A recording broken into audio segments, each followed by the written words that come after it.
पर इंटरसेक्ट कर रही है, उसकी वजह से उसकी कितने दो कौन सा रेशो बन रहा है, m की वैल्यू कितनी है और n की कितनी है, ये देखने का। तो सबसे पहले यहाँ पर इशारा ये है कि एक y एक्सिस पे जब कोई पॉइंट रहता y महवर की वजह से, तो वहाँ पे x 0 रहता।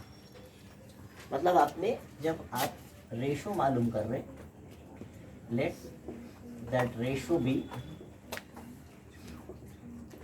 m इज टू n, यम निस्बत n की निस्बत में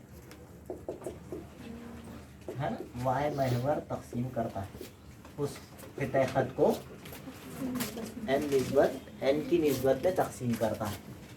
तो आप यहाँ पर ये 0 का मिला अपने को कॉमा से पहले, तो इसलिए x है, कॉमा से पहले कौन रहता x वाला फार्मूला लिखना। मैंने बताया था इससे पहले भी कि रेशो जब मालूम करने का रहता आपको, तो वो टाइम पे आधा ही फार्मूला लेना। तो जिसकी आपके पास कीमत है उस वाला फार्मूला लेना। अगर आपके पास x की कीमत है तो x वाला फार्मूला, यानी कॉमा से पहले वाला आधा हिस्सा लेना। अगर आपके पास y की कीमत है तो यहाँ y की कीमत नहीं है, तो y वाला नहीं जमेगा, x वाला है दिस सेक्शन फार्मूला mx2 जमा बटे कब मालूम होता है, कब जब रेशो मालूम करने का रहता उस वक्त आपको हाफ फार्मूला लेना पड़ता है। याद है फार्मूला आपको, सबको याद है, लेकिन इस्तेमाल कब करना अगर नहीं मालूम है तो क्या फायदे का वो याद करके। अब इसमें ये x1 y1, ये x2 y2, m आपने, और x की वैल्यू कितनी है 0, x की कीमत 0 है, m कितना है m है, मालूम करना है। x2 कितना है प्लस n की जगह n मालूम करना है। x1 कितना है 3 अपॉन m प्लस n। ठीक है, कितना आसान सवाल है। देखिए ये बटे में जो भी रहेगा और उसकी जो बटे की लाइन है वो पूरी जब रहती है, इसके टुकड़े नहीं है, पूरी है, तो क्रॉस मल्टीप्लिकेशन करना बताए थे क्या। तो ये 0 के साथ m प्लस n मल्टीप्लाई होगा, इधर होगा -9m प्लस 3m, ये होगा 0 is equal to -9m plus 3m, -9m इधर ला प्लस इधर कौन बचा, अब m निस्बत n बटे में लाना पड़ेगा। रेशो मालूम करना है तो इसको डिनोमिनेटर में क्रॉस मल्टीप्लिकेशन। इधर कौन छूटेगा, इधर कौन छूटा, इधर से जो आ रहा वो, जो इधर से आएगा वो नीचे जाएगा, 3 एकम 3, तो m is to n is equal to 1 is to 3 इस तरह रेशो। ये x2 minus x1 0 minus a whole square plus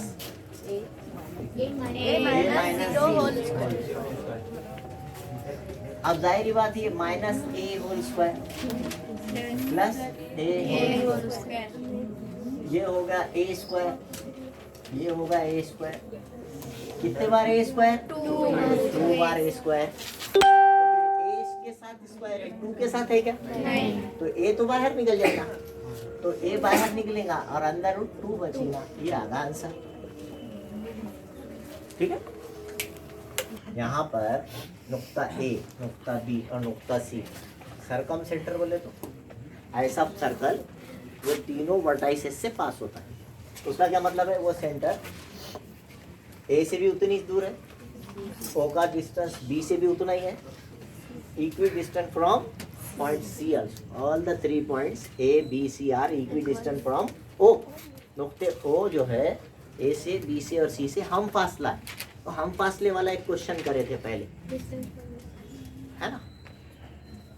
पहले जो एक्सरसाइज हुई उसमें एक इक्वी डिस्टेंट वाला क्वेश्चन करे थे, वो किसको याद है बोलना, आपने थोड़ी ना प्रैक्टिस करे, याद नहीं रहता। तो OA is equal to OB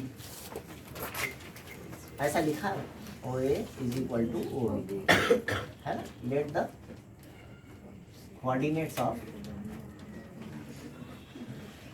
O, क्या लिया आपने O के मोहब्बत क्या फर्ज करें, तो OA is equal to OB।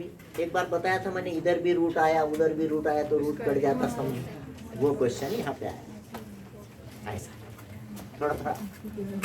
तो ए के कोऑर्डिनेट्स क्या है जी बेटे आपके पास? -3, 1। ओ के क्या है?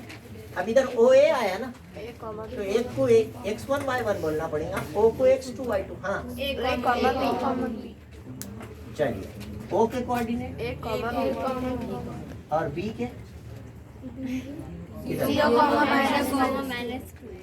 अब इधर ओ ए लाना है तो इधर एक बार डिस्टेंस फार्मूला लिखना पड़ेगा, इक्वल टू के बाद भी डिस्टेंस फार्मूला लिखना पड़ेगा। ये होए वाला क्वेश्चन है, खाली मतलब नहीं मालूम है ना।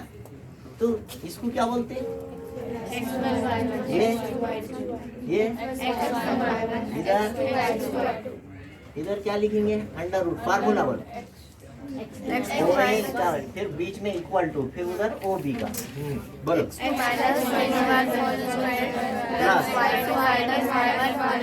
फार्मूला याद है? मतलब नहीं मालूम है खाली, है ना।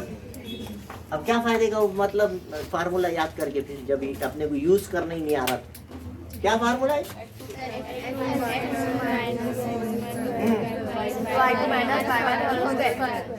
दोनों साइड रूट है तो क्या होगा? ये भी मालूम है अपने। x2 की value a minus of -3 bracket का y2 6 नहीं है, b है वो -1 होल स्क्वायर। हॉस के ऊपर स्क्वायर आया तो a जमा b, हॉस की दूसरी का जाब्ता लेना बताया था कुछ दिन भी बताया। ये आया देखो फिर से, है ना। a+3 whole square plus b -1 whole square इधर आ रहा, और इधर चलिए a नहीं 0 - a कट गया ना। हाँ रूट कट गया, रूट नहीं रहा, होल स्क्वायर प्लस -2 -b ये भी स्क्वायर। इधर होगा -a का स्क्वायर और इधर होगा प्लस -2 -b का स्क्वायर। हॉस की दूसरी का जाब्ता पता है थे, a+b होल स्क्वायर का। मी माइनस रहा तो माइनस लेना, बीच वाली टर्म के साथ प्लस रहा तो प्लस। क्या फार्मूला बताए थे?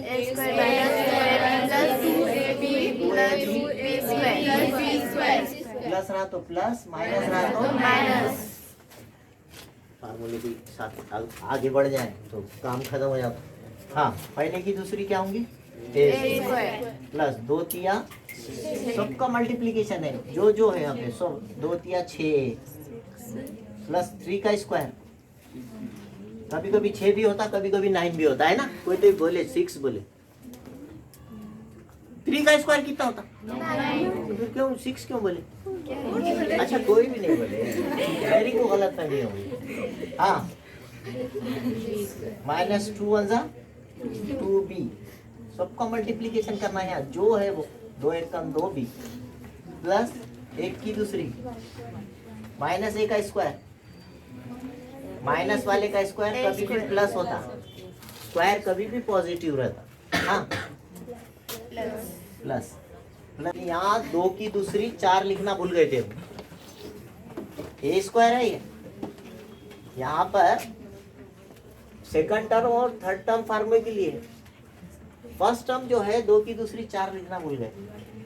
ये 4 यहाँ पर प्लस में रहेगा और माइनस प्लस में से अब आप OB = OC लेकर सेम ऐसे ही कीजिए। और ये -6 हो जाएगा यहाँ पर, और ये 2 तिया 6, तो सब कुछ 6 से डिवाइड करना पड़ेगा। अभी यहाँ पे थोड़ा सा ये स्टेप में फिर से कर देता हूँ। कितने से डिवाइड करेंगे बेटा?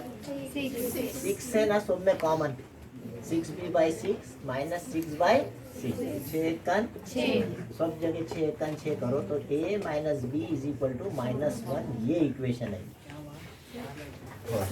और है